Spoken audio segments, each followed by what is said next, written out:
So why are we all talking about social networks and Facebook? Because they're changing the world, just as Google did, just as Apple did. If you talk about a company that has over 500 million users around the world, more outside the United States than in the United States, and every advertising agency or marketing agency is talking about how do we make our products viral, how do we get on social networks as platforms, how do we get people to voluntarily talk about us. If you talk about people and they say I can do search on Facebook rather than on Google, and I can get my news on Facebook with links from my friends rather than going to newspapers, they're having a profound impact on many different media businesses and in fact the way people behave. It's actually now one of the largest phenomena in human history. It's one of the largest human aggregations we've ever experienced. I can't think of very many other things that reach 500 million people. Coca-Cola, Kentucky Fried Chicken, maybe. That's if Facebook was a sovereign nation, it would be the third largest in the world. That's something we've never seen before. The fact that it's an independent entity that has its own internal culture and is literally changing the way people behave, especially young people. My 15-year-old, Facebook is now his portal to the internet, to all communications. He has shifted from instant messaging, everything else, to Facebook. Facebook is now his doorway into the world. One of the things that Mark is trying to do is give people this incredible identity on the internet. Facebook is basically trying to become the ultimate repository of identity, information about all of us. And if you think about who has historically played that role, it's governments. So there's absolutely no question governments don't like that because they want to give you the passport. They don't want Facebook to do it. And in fact, they are moving in the direction to be able to do it more effectively for many activities than government. But what Mark wants to do is empower individuals. And I think that's what the entire internet is about and has been about. I think Mark, from the beginning of Facebook's history, recognized that is what the internet is about and basically consciously constructed the company in order to make that happen even faster. So, you know, Facebook is about giving individuals a broadcast platform that they've never had before to express their views, whether to their friends or to the whole world. And Twitter has a lot of these same qualities too, so we shouldn't leave them out of the equation. Where is it evolving to? Because some have made this point. It's more informational than social, social being Facebook. Yes. I think that is a great point. I think we've put a lot of emphasis on tweeting when a lot of the value is actually following people. And anything that you're interested in the world, whether it be Charlie Rose or JetBlue or a public figure or your local coffee shop, they're on Twitter and they're broadcasting what is interesting to them. They're broadcasting about the organization, they're broadcasting what they're doing.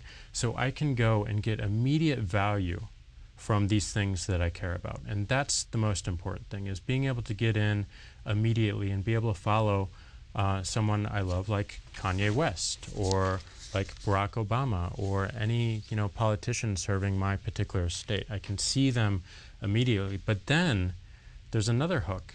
You can actually participate with them. You can reply to them, and they may reply back. They're human again. And we spend so much time putting these organizations and these public figures on this massive, massive pedestal, but we have to remember they go through all the small details of life that we do. And you can make them human again, and you can interact with them. And it's not just humans, it's social movements. It's seeing what's unfolding in Iran. It's seeing what's unfolding in Moldova or Arizona or anywhere in the world. And so it has political implications now. It could. I mean, it's all up into... Well, it did in Iran. It was about the only way people could communicate. It was one way. There were multiple ways. I think what was really important in Iran was that it was the first time that people were really using these tools to be on the ground and show what was happening. And that alone created an international conversation. To a lot of people here in America, Iran and what's happening in Iran is a black box. It's hard to understand what's happening. But to be able to instantly see a video and to see man on the street accounts of how things are unfolding in real time as they're happening is amazing. And I've never seen that before with any other technology. Local businesses have never had a great way to get customers in the door. There's this term. And have never been crazy about internet advertising. No, because they don't know how to make it work. They don't know how to make non-internet advertising work. They kind of do it because they feel like they have to, but 99 out of 100 businesses that put an ad in the paper end up feeling disappointed about it. They can't measure the returns, and to the degree they can, they feel like it was a disappointment. So what Groupon does is, it's for the first time, local businesses get performance-based marketing. They only pay when these customers walk in the door. We get them in the door, and then it's up to them to give them an amazing experience. So we've put all these small kind of niche businesses on the map, whether it's a helicopter club that's offering flying lessons, and we sell 2,500 Groupons. That's an extraordinary story. Tell them the story in terms of the people at the helicopter club who are offering lessons. All of a sudden, they were expecting what, 20?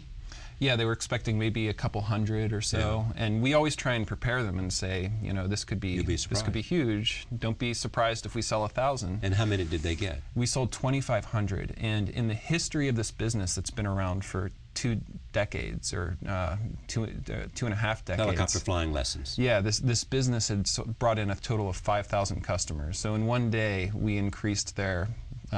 We did as much as half of what they did in the previous quarter century. The discount is this great trick that we're playing on people, because we're tricking them to get out of the house and live their lives, because it's there for one day. Right. It's like, I've always wanted to go skydiving. Right. If I'm going to do it, I might as well do it now, because it's never going to be cheaper. So we finally get people to commit and get off the couch and go out and have some fun. What is your passion for this? Fundamentally enabling people to live a richer life in all facets of what they want to do.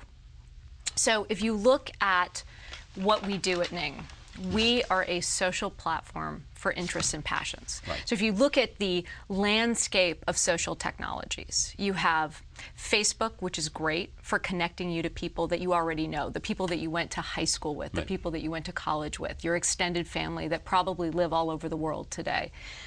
Twitter is amazing for news and real-time events. It is this constant stream of information and links off to new and interesting things that you wouldn't discover otherwise.